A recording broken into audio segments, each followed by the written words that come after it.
अपने साथ घटित होती हैं, पर वो वर्णन नहीं की जा सकती। वो कोई अहंकार का पोषण करने के लिए नहीं है, वो कृपा का अनुभव करने के लिए है। सन्यास वेश था त्रिपुंड भगवान शिव का लगाए हुए। जब देखा कि वास की बड़ी अव्यवस्था है जहां जैसे, तो मदन मोहन जी का मंदिर ऊपर टीला में गए, एकांत 2-3 का समय होगा, दोपहर के, कोई नहीं। बहुत रोना, पहली बार ऐसा आया कि ऐसा लग रहा था कि हृदय फट जाए। कुछ महीने हुए थे, लगा वृंदावन छूट जाएगा, क्योंकि हम किसी को जानते नहीं थे, कोई परिचय नहीं था। निश्चय किया कि अब रात की गाड़ी से बनारस चले जाएंगे, घाटों में जीवन व्यतीत करना है, ठीक है। पर एकदम फिर आग लगी।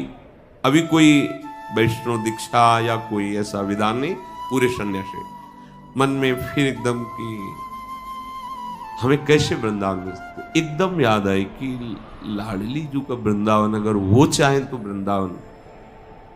कोई परिचय नहीं, क्योंकि ना तो वाणियों का परिचय था, न रसिकों का परिचय था, बस राधा राधा राधा। और अगर सुन रही हो लाडली जी, तो आप कृपा करो, मुझ अधम को, मुझ नीच को भी कहीं एक जगह ऐसा वास दे दो जिससे ये जीवन आपकी चरण रज में कट जाए।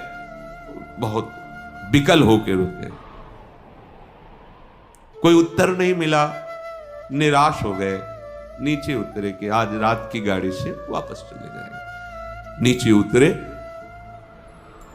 इतनी बड़ी लाली गौर वर्ण और लाल अचला था, गेरुआ ऐसे पकड़ा, ऐसे जाएगो बाबा जाएगो। तो हमें कुछ समझ में ही नहीं आ रहा, वैसे ही ऊपर से विकल होके आए थे। हमारे दिमाग में ऐसा कि आसपास घर हैं, कोई घर से लाली ऐसा बालक वत खेल ऐसे 2-3-4 बार ऐसे घूमी आसपास और खेलते हुए चली गई। अब आगे बढ़े, तुमका ये कैसे जानती थी कि हम जाना चाहते हैं बनारस? ये लौट पड़े, पूछा कि यहाँ किसी के घर में लाली है? बोले यहाँ तो विरक्त महात्मा रहते हैं, मदन मोहन जी की सेवा वालों के 1-2 घर ऐसे।